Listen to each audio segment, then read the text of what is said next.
going to insult my old man, it'll be me. How'd he sound? Well, as a matter of fact, he seemed a bit down. Oh, I'm not surprised. I told him I was here, and now look what you've done. Poor bugger. He'll be worried sick.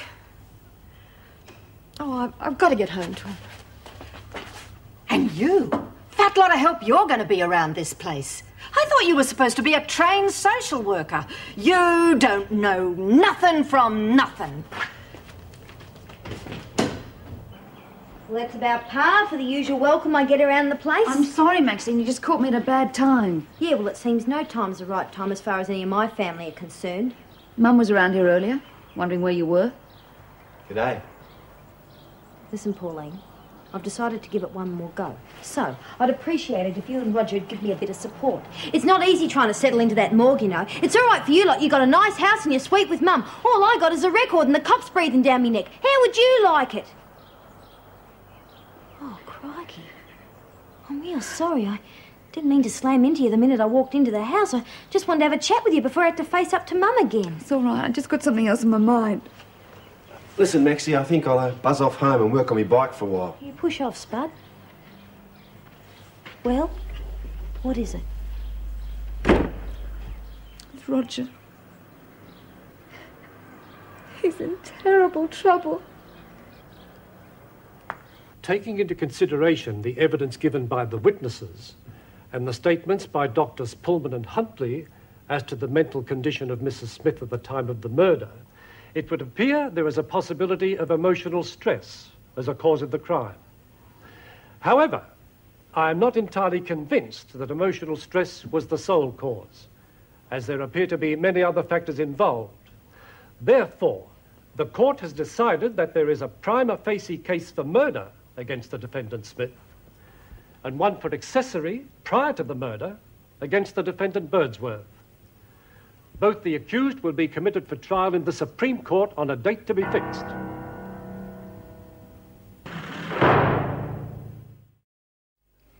Well, I'm sorry it's come to this, but I can't say I'm surprised.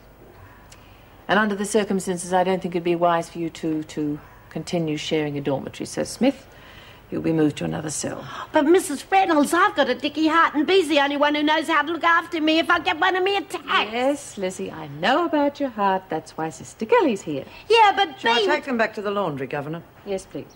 But Mrs. Reynolds, Bee's me You're best wasting mate. your time, Lizzie. We've already been tried. And convicted. Wait outside, you two.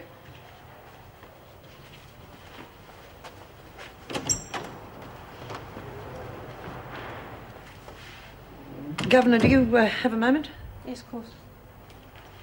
I realise my name has been cleared of the Mackenzie business now, but it would appear that I'm still under suspicion as far as Tracy Bellman's concerned.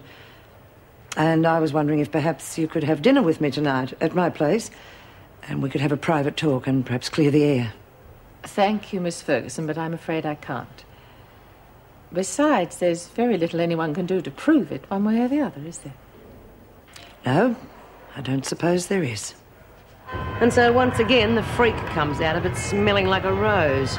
You know, if I didn't hate that bitch so much, I'd be forced to admire her. Sounds like you're giving up on her, Bee. Finally got your lift, has she? Who's running your gags, Phyllis? The only thing this episode's taught me is you can't afford to be too subtle. I said I'd get Mackenzie and the freak. Well, one down and one to go. Nola didn't know what hit her. Bam, one shot straight between the eyes, and that's just how I'll get Ferguson. Yeah. We're both going up for getting Nola. So we might as well have a crack at the new governor. She split us up in our door. Cool. By the sound of you two, we got ourselves a regular Bonnie and Clyde. This is a news flash from our on-the-spot newsroom. The trial of 72-year-old American Mrs. Margaret Kennedy has finally come to its conclusion, with Mrs. Kennedy being found guilty of smuggling heroin with the street value of $10 million into the country. The judge said it was disturbing that a woman of this age should be involved in such a serious crime, but that age cannot be considered an excuse. Mrs. Kennedy was sentenced by Judge Albright to a term of 20 years hard labor.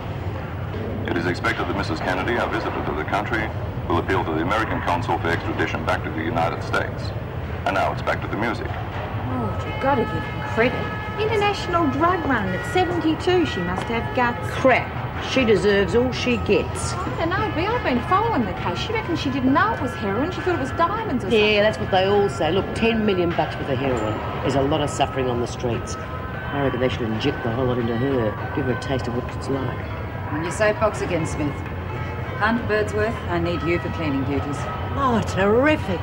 Nobody cares about an old lady with a weak heart. You'll see me out. Come on, I'm in a hurry.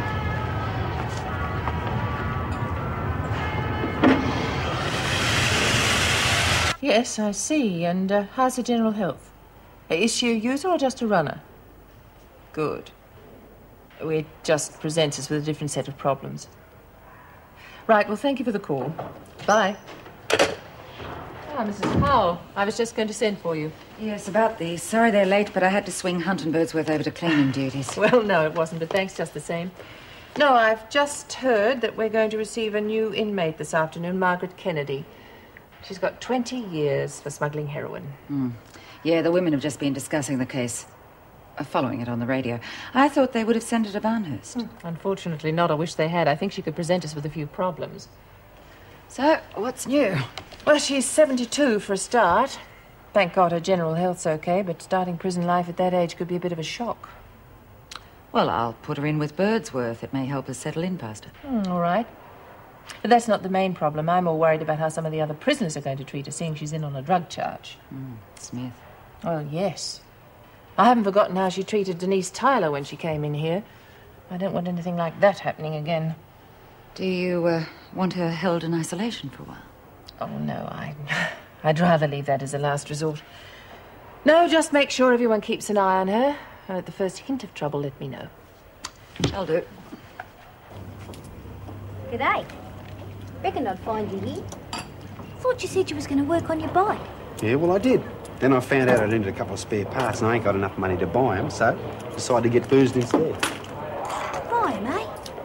It's not like you. Yeah, well, I'm a reformed character, aren't I? Oh, well, then in that case you wouldn't be interested in a little job I got lined up.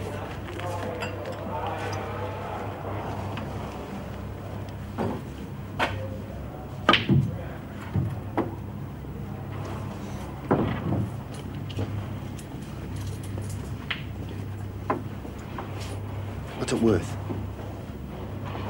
4 or 5 thou. And I only want 2. What do you want me to do? Bump off your old lady? Nah. Lot easier than that and not as messy. Well? Well, my brother-in-law works in a bank, see? And I just found out something real interesting about one of his customers.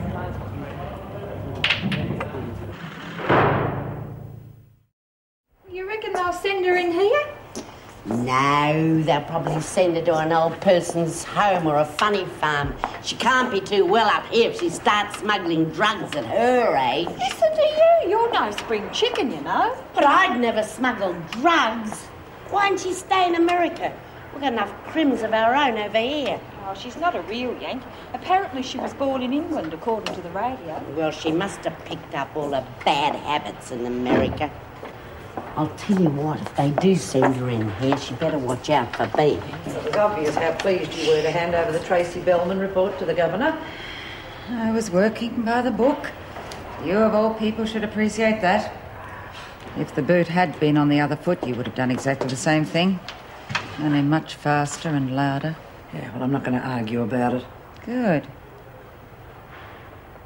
What exactly did the medical report say? Paralysis induced by psychological trauma. Yes, I know that. But are they sure there's nothing physically wrong? You can read the report yourself. It's in the file. I intend to. Has anyone else been assigned to look after her?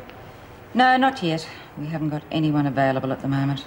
Yeah, neither we should. Especially if she's faking. Did you hear that? What does psychologically induced trauma mean? Means there's nothing wrong with her at all. It's all in her head. Come on, let's get back and tell the others. Well, I'm going to have a look at that file. And if it is psychologically induced, she's going to need a psychiatrist. And in my opinion, not just for her legs.